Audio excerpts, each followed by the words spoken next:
1962 का भारत चीन युद्ध सामने आधुनिक स्वचालित हथियारों लाइट मशीन गनों से सुसज्जित चीनी सेना और उस चीनी सेना को 72 घंटे रोके रखा एक भारतीय सैनिक ने। सैनिक के इस असाधारण कार्य के लिए उसे मरणोपरांत महावीर चक्र से नवाजा गया। साथ ही उसे विधिवत विद सैलरी प्रमोशन भी मिलते रहे। चीनी सेना को हावी होता देख सेकंड लेफ्टिनेंट सुरेंद्र नाथ टंडन ने भारतीय सेना की गढ़वाल राइफल की डेल्टा कंपनी को पीछे हटने का आदेश दिया तो 3 सैनिक जसवंत सिंह रावत, त्रिलोक सिंह नेगी तथा गोपाल गोसाई ने लौटने से इनकार कर दिया। नॉर्थ ईस्ट फ्रंटियर एजेंसी यानी कि नेफा के नूरनांग युद्ध में 17 नवंबर 1962 को तब क्या हुआ था, इसे भी हम जानेंगे। पहले जानते हैं कि ये जांबाज सैनिक थे कौन।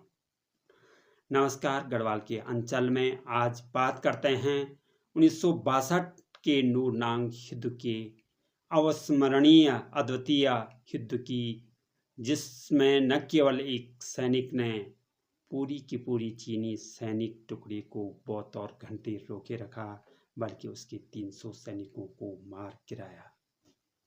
1886 ईस्वी को भारतीय सेना के कमांडर इन चीफ रहे फील्ड मार्शल एफ.एस. रॉबर्ट्स की सिफारिश पर मार्शल कॉम गढ़वालियों के लिए अलग से रेजिमेंट बनाने का निर्णय लिया गया।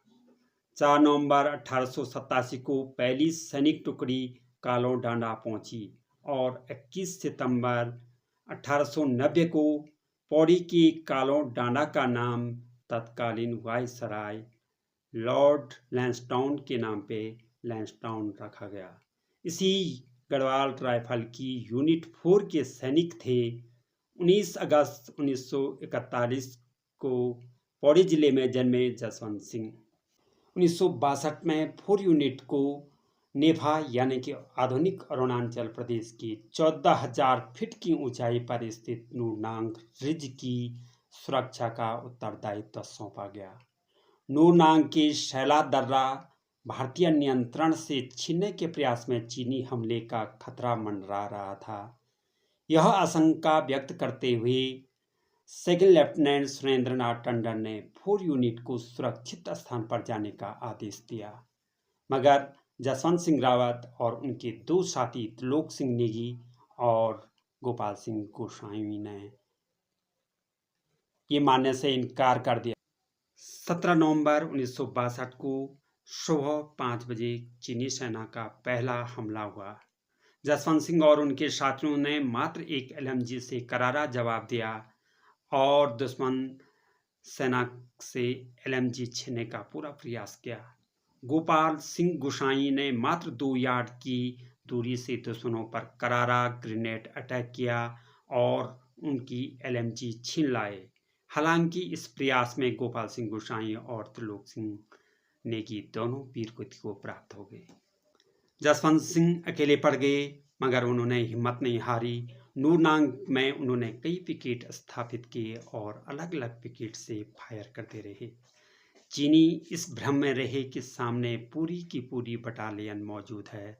इस पुनीत कार्य में जसवंत सिंह का पूरा साथ दिया शैला और नूरा नाम की 2 बहनों ने। 3 दिन और 3 रात तक जसवंत सिंह शैला नूरा की मदद से लड़ते रहे।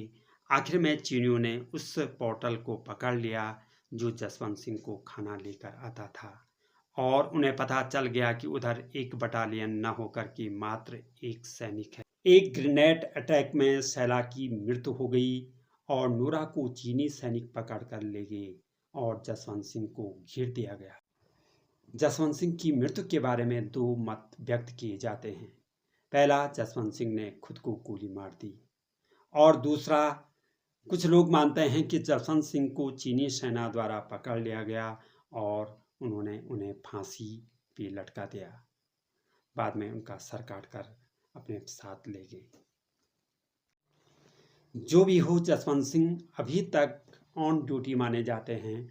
नूरनांग की पहाड़ियों में इनका एक भव्य मंदिर है जहां उनकी वर्दी, जूते, बिस्तर सुरक्षित रखे गए हैं।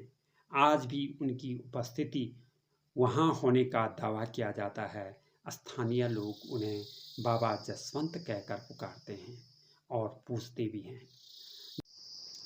जसवंत सिंह की आत्मा पूरी सीमा की सुरक्षा करती है, ऐसा माना जाता है। मरणोपरांत महावीर चक्र से नवाजे जसवंत सिंह को मृत्यु के बाद भी प्रमोशन मिलते रहे। उन्हें मेजर जनरल तक का रैंक मिल चुका है। इनकी याद में 17 नवंबर को नूरनांग दिवस मनाया जाता है।